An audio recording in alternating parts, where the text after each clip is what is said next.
going. Speaking of Kentucky, speaking of recruiting, speaking of big names, speaking of superstars, Fanta, you are from the state of Ohio. You know who else is from the state of Ohio? A young man by the name of LeBron James. You know who his son is? A young man by the name of Bronny James. He took a recruiting visit to Ohio State.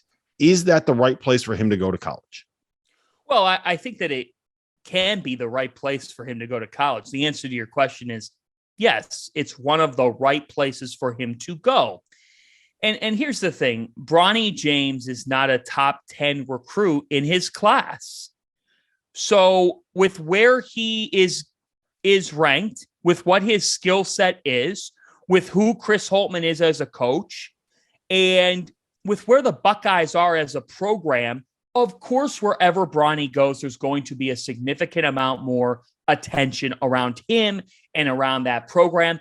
But I do think that Ohio State could be one of the right places for Bronny to go. Do I think that Bronny James is going to be an Ohio State Buckeye? For the record, no. The answer to that question is no. I think he took a visit there. I think it went well. I think recruits do that all the time. He got to see the Ohio State Notre Dame game that everybody wanted to watch on Saturday, and he got to be in the horseshoe for it. He could have done that whether he was going on a visit or not. His dad's LeBron James. But I do like Duke or Carolina, which not all these schools are even necessarily getting considered. To me, Bronny James at a blue blood is going to be a lot more difficult for him to thrive in his stint in college than if he went to a program like an Ohio State or if he goes to a program out west. I personally think that with LeBron's contract and with where Bronny's at, I think him being in Los Angeles is a good thing. Stay close to home, stay close to dad. I'm in on that. I'm okay with that. I don't know how you feel about this, Terrence. But one thing about Bronny is I don't think that Bronny should be going to a Kentucky, Duke, or North Carolina because he's not that type of recruit. He's a very, very good player. He is not a great player right now. He's not. Well, he'll be a great role player. He'll be able to do a job. He'll do a very, very good job. And if things break right for him, they're like if he honestly, I think that his potential as an NBA player is all going to depend on whether or not he stays at like the 6'3" range or gets to like 6'5", 6'6". Yes. But I think that looking at a program like an Ohio State, where it's a football school, where they're going to be focused more on the football team, where you're not going to have like the hype is already going to be out of control. The attention is going to be out of control. He's going to be a celebrity wherever he goes. If you go to a school where it's kind of like, oh yeah, we got this guy that like, he's kind of a famous basketball player, as opposed to going to a program where you're living in that bubble and basically every day of your life is going to be TMZ. Ohio State makes a lot of sense. Tio, what do you think? I think, first of all, what is he ranked in the 40s, 30s, 40s? Something like that. Yeah, exactly. He's right around the 30s, Terrence. Guys, I didn't think I would ever think that LeBron James' relative would be underrated, but I think Bronny's really good. And I'm ranking him strictly as a college player because NBA is not our bag. But I think like Bronny James playing in the Big Ten would be really good. Really, really good. He's an explosive guard who can run the offense for you. He's going to make the right reads. He's going to be smart. He can shoot over the top. He's got a really nice looking stroke. His jump shot is better than his dad's right now. And it kind of had to be because he's much smaller. So I think that's a big part.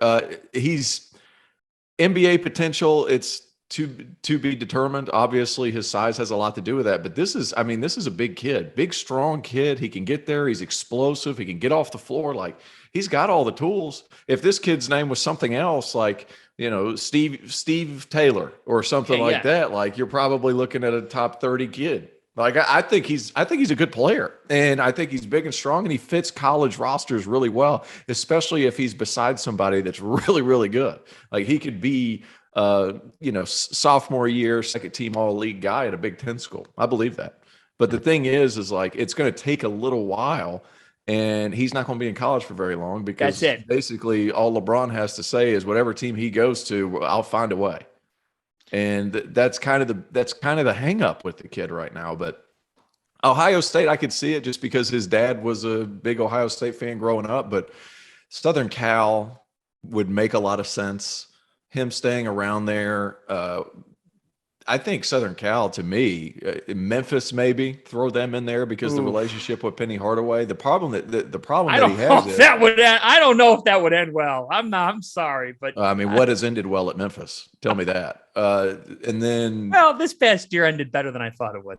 One that makes a lot of sense would be Louisville, but they're an Adidas school, so that'll never happen. So there's a lot more going on than just Bronny James is a very good basketball player. Let's put it that way.